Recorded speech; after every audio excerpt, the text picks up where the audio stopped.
Subscribe कीजिए Javeria kitchen को और बेल आइकन को प्रेस कीजिए ताकि मेरी आने वाली हर नई वीडियो सबसे पहले आप तक पहुंचे और वीडियो को एंड तक देखिए। अस्सलाम वालेकुम। आज मैं बना रही हूँ पिज़्ज़ा पराठा, जो कि बहुत ही आसानी से बन जाता है और खाने में बहुत मज़ेदार, बच्चों को ख़ुसूसन बहुत पसंद आता है। इसके लिए मेरे पास चिकन थी, जिसको मैंने चिकन टिक्का मसाला और अदरक लहसुन का पेस्ट डालकर मैरिनेट कर दिया था। आधे घंटे के बाद मैंने इसे 1-2 टेबलस्पून ऑयल डालकर इसे फ्राई कर लिया है। और मेरे पास एक आलू है जिसको मैंने बॉईल करके मैश कर लिया है। एक मेरे पास प्याज है जिसको मैंने लच्छेदार काट लिया है। मोज़रेला चीज़ है मेरे पास। थोड़ा सा मैंने चाट मसाला लिया है। ऑरिगेनो के लीव्स हैं और मेरे पास पिज़्ज़ा सॉस है। अगर पिज़्ज़ा सॉस आपके पास ना हो तो आप केचप भी यूज़ कर सकते हैं और टमाटो सॉस भी इस्तेमाल कर सकते हैं। पिज़्ज़े की डो मैंने तैयार करके रखी हुई है। काफ़ी दफ़ा मैं आपको पिज़्ज़े की डो तैयार करने का तरीका बता चुकी हूँ, तो ये मैंने तैयार करके रखी हुई है। अब मैं आपको बताती हूँ कि नेक्स्ट स्टेप क्या है। आलू जो हमने बॉईल किए हुए थे उनके अंदर मैं थोड़ा सा चाट मसाला डाल दूंगी। अगर चिकन के अंदर मसाले स्ट्रॉन्ग हैं तो आप बेशक इस्तेमाल ना करें, लेकिन अगर लाइट मसाले हैं चिकन के अंदर तो फिर आप इसके अंदर थोड़ा सा चाट मसाला डाल दें। अब हम थोड़ा सा मैदा डस्ट करेंगे और डो निकाल लेंगे बाहर और इसकी एयर निकाल देंगे हम।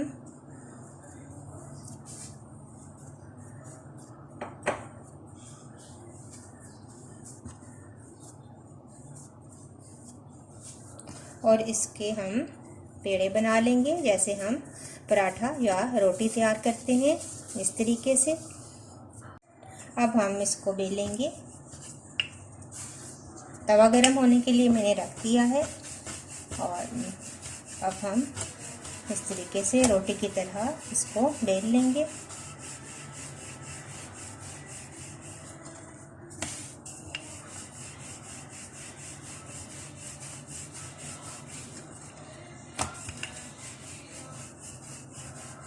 दोनों पेड़ों को मैंने बेल लिया है। एक मैंने साइड पे रख दिया है, एक मेरे पास ये है जिसके ऊपर अब मैं मिक्सचर रखूँगी।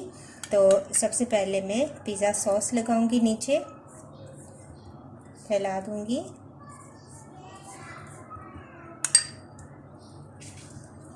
और इसके ऊपर मैं रखूंगी चिकन।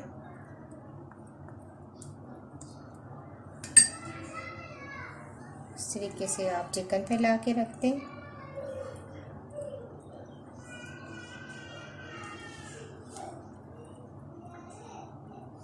ये मेरे पास है चिकन, ये मैंने लगा दी। अब इसके ऊपर लगाऊंगी आलू जो मैंने बॉईल किया हुआ था। इस तरीके से थोड़े से हम ले लेंगे ऑरिगेनो लीव्स, स्प्रिंकल कर देंगे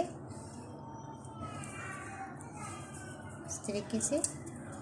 और लच्छेदार प्याज जो मैंने काटी थी, यहाँ पे आप मुख्तलिफ वेजिटेबल्स भी इस्तेमाल कर सकते हैं, लेकिन मैं सिर्फ प्याज का ही इस्तेमाल कर रही हूँ। तो इस तरीके से आप प्याज लगा लें और साथ में मेरे पास जो चीज़ है वो इसके ऊपर एंड पे डाल दूँगी।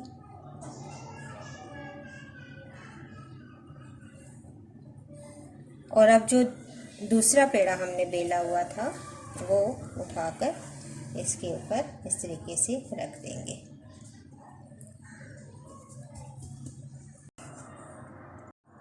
तो ये देखें, इस तरीके से आप इसको हल्का सा दबा दें ताकि इसकी जो एयर है वो निकल जाए। और फोक ले लें और इस तरीके से किनारे इसके आप दबाकर बंद कर दें। इस तरीके से मैंने तैयार कर लिया है। अब मैं इसको तवे पे डालूंगी। तवा गरम है, हल्का सा ऑयल या घी आपके पास जो भी है आप इसके ऊपर डालें और इस तरीके से उठाकर हम पराठा तवे पे डाल देंगे और इसका पकने का वेट करते हैं। अब हम पलट कर देखेंगे और हल्का सा घी इसके ऊपर लगा देंगे।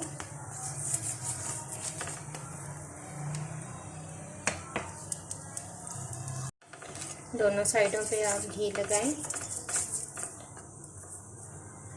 हल्की आंच पे इसको पकाना है ताकि ये कच्चा ना रहे।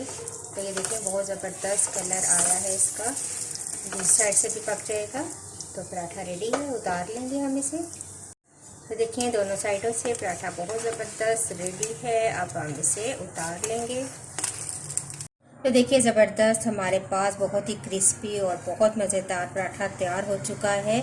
मैं आपको इसे काट कर भी दिखा देती हूँ। तो ये देखें,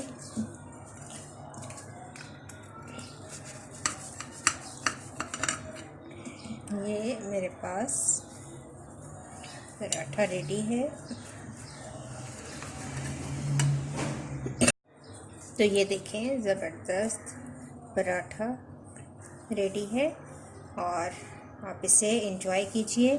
बच्चों को ये बहुत पसंद आता है। आप ये देखें बहुत ही सॉफ्ट और ज़बरदस्त पराठा तैयार हो चुका है। आप ज़रूर ट्राई कीजिएगा। और अगर आपको मेरी ये रेसिपी अच्छी लगी तो इसको ज़रूर लाइक कीजिए, शेयर कीजिए अपने फ्रेंड्स के साथ। मुझे अपना फीडबैक ज़रूर दें।